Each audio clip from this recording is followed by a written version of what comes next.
Iran ban misil rộp sập crop choទឹកដី Israel និងមូលដ្ឋានយោធាអាមេរិកនៅឯមជ្ឈមបូព៌ានៅថ្ងៃនេះមន្ត្រីអ៊ីស្រាអែលបាននិយាយថាខ្លួនបានបើកការវាយប្រហារជាមុនប្រឆាំងនឹងអ៊ីរ៉ង់ដើម្បីលុបបំបាត់ការគំរាមកំហែងដល់រដ្ឋអ៊ីស្រាអែលដែលជាប្រតិបត្តិការរួមគ្នាជាមួយនឹងសហរដ្ឋអាមេរិកយោងតាមសារព័ត៌មានបានផ្សាយថាសម្លេងផ្ទុះដ៏ខ្លាំងចំនួន2គ្រាប់បានបន្លឺឡើងនៅចំកណ្ដាលរដ្ឋធានីតេអ៊ីរ៉ង់នៅក្នុងនោះផងដែរអ៊ីរ៉ង់បានចោទអាមេរិកថាបានរំលោភលើច្បាប់អន្តរជាតិទាំងអស់និងវាយប្រហារអំឡុងពេលចរចាហើយក្រសួងមហាផ្ទៃអ៊ីរ៉ង់ក៏បានថ្កោលទោស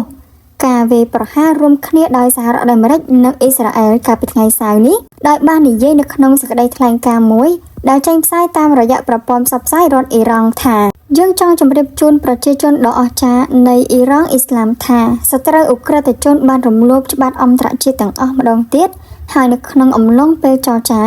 បានរំលោភលើមាតុភូមិជាទីស្រឡាញ់របស់យើងផងដែរការវាយប្រហារនេះកើតមានឡើងក្រោយពេលអាមេរិកនិងអ៊ីរ៉ង់ទើបតែបញ្ចប់កិច្ចចរចាប្រជុំចុងក្រោយពាក់ព័ន្ធនឹងបញ្ហានុយក្លេអ៊ែរអ៊ីរ៉ង់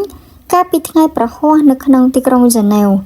ហើយនៅតែមិនទាន់អាចសម្រេចបានកិច្ចព្រមព្រៀង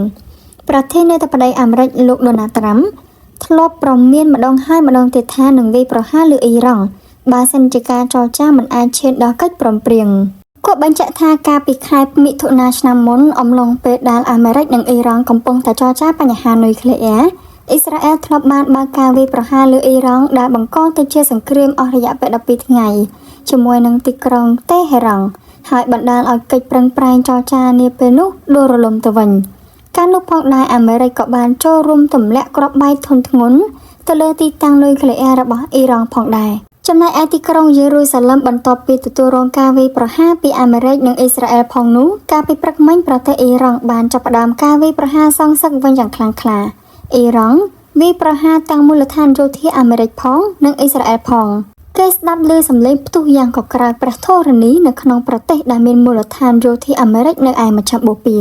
ឧទាហរណ៍ប្រទេសបារ៉ែនអារ៉ាប់រូបនិងកាតាជាដើមសារព័ត៌មានអ៊ីរ៉ង់បានអះអាងថាយោធាអ៊ីរ៉ង់ពិតជាវាយប្រហារមូលដ្ឋានយោធាអាមេរិកនៅឯប្រទេសបារ៉ែនពិតប្រាកដមែននៅក្នុងស្ថានភាពនេះក្រសួងមហាផ្ទៃបារ៉ែនអំពាវនាវឲ្យប្រជាជនស្វែងរកទីកន្លែងជ្រកកោនជាបន្ទាន់ប្រទេសបារ៉ែនគឺជាសម្ព័ន្ធមិត្តរបស់អាមេរិកនៅតំបន់ឈូងសមុទ្រប៉ែក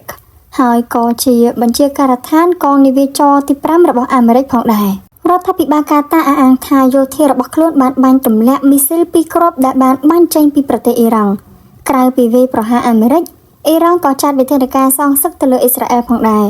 អ៊ីរ៉ង់បាញ់មីស៊ីលជាច្រើនគ្រាប់ចូលទៅក្នុងដែនអាកាសអ៊ីស្រាអែលហើយក្រសួងការពារជាតិអ៊ីស្រាអែលក៏ទទួលស្គាល់ថាអ៊ីរ៉ង់ពិតជាវាយប្រហារពិតប្រាកដមែនហេតុនេះហើយអាជ្ញាធរអ៊ីស្រាអែលបានបន្លឺសំឡេងសារ៉ែនប្រកាសអាសន្នទូទាំងប្រទេសដើម្បីដាស់អារម្មណ៍ឲ្យប្រជាជនប្រុងប្រយ័ត្នរដ្ឋាភិបាលក៏បានប្រកាសដាក់ប្រទេសនៅក្នុងគ្រាមានអាសន្នផងដែរហើយសារព័ត៌មាននៅក្នុងស្រុកបានផ្សាយថាអ៊ីរ៉ង់បាញ់មីស៊ីល75គ្រាប់ចូលទឹកដីអ៊ីស្រាអែលជាតាក់ទិចរបស់អ៊ីរ៉ង់ច្រើនប្រយុទ្ធសាស្ត្របាញ់មីស៊ីលច្រើនគ្រាប់ទៅលើគោលដៅជាច្រើនកន្លែងនៅក្នុងពេលតែមួយហេតុដូច្នេះខែការពារដែនអាកាសរបស់អាមេរិកនិងអ៊ីស្រាអែលត្រូវជាប់រវល់ខ្លាំងដើម្បីតាមប្រមាញ់មីស៊ីលទាំងនោះ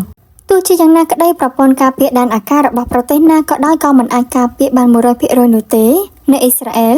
មីស៊ីលរបស់អ៊ីរ៉ង់បាញ់ឆេះអគារជាច្រើនកន្លែងដែលពោពេញទៅដោយភាពខ្មៅងងឹត